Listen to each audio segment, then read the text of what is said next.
Hi, this is Lee Garrett and welcome to another weekly tip video. Now, we covered this application on a separate tip video in July 2019 in show 852. However, it has just received some significant updates and it's one of my favourite applications, so I thought I'd share these updates with you, and that's Sofa, a downtime organiser for iOS. Now, it allows you to create lists of media that you would like to consume when you're not hard at work. Something which I think is pretty important because what you do away from the office is every bit as important as what you do when you're there. Now, I won't be covering the base functionality of the app, moreover just the updates, so if you're not familiar with it, I suggest you check the aforementioned video out. Okay, now change number one is very significant and it comes with the pricing model.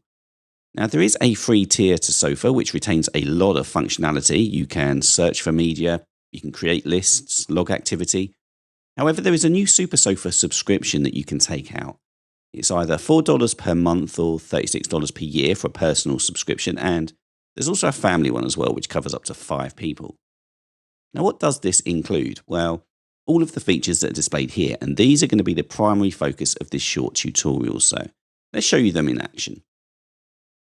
Okay, here is Sofa on my iPhone, which is where I primarily use it, although I do have it on my iPad as well. Now, I've got these standard lists here and I've created a couple of new sections at the bottom. So there is a section dedicated solely to books, and in there I have a books list which contains books that I either own or want to buy.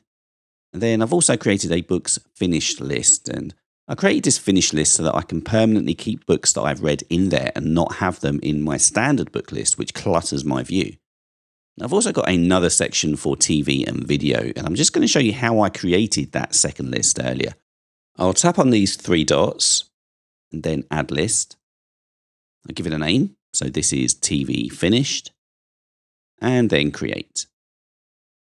Now let's put a series in there. So I'll tap on my TV shows list and select one. Let's go for Clarkson's Farm. I'll tap, move to, and then navigate to the list that I've just created. There it is.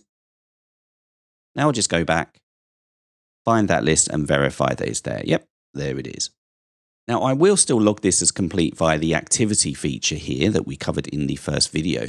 However, I use these separate lists just to segregate stuff that I've watched from the stuff that I want to watch. Okay, now one quick difference in the previous version of Sofa that we covered is the pile. Now, this was formerly known as Quick List and is where you will keep any titles that you haven't organized yet into separate lists. Now, adding items is exactly the same. I'll go to the plus button. And I've just started a new audiobook, so I'll select that category and search for it. I'm listening to Billy Summers by Stephen King. And there it is. I'll tap the plus button and then done. Now I'll tap the keep button, which only appears for items here in the pile. And then I just need to find the list that I'd like to add it to. And add it. There we are. I'll tap back. That's just a quick preview of one of this week's Apple-related tutorials from Screencasts Online. Screencasts Online is your premium source of Apple-related video tutorials. All of our members get access to brand new, up-to-date tutorials each week, as well as unlimited access to our entire video archive full of Mac and iOS-related tutorials. You can stream and download all of our videos on your Mac, iPad and iPhone, and even your Apple TV using the members-only Screencasts Online Apple TV app. Membership also includes a complimentary subscription to the digital Screencasts Online monthly magazine, published each month and packed with videos, articles, reviews, as well as hints and tips covering all aspects of the Mac, iPad, iPhone, and all of the other fantastic Apple products. So, if you're ready to start getting the most out of your Apple devices, visit screencastsonline.com today and become a Screencasts Online member.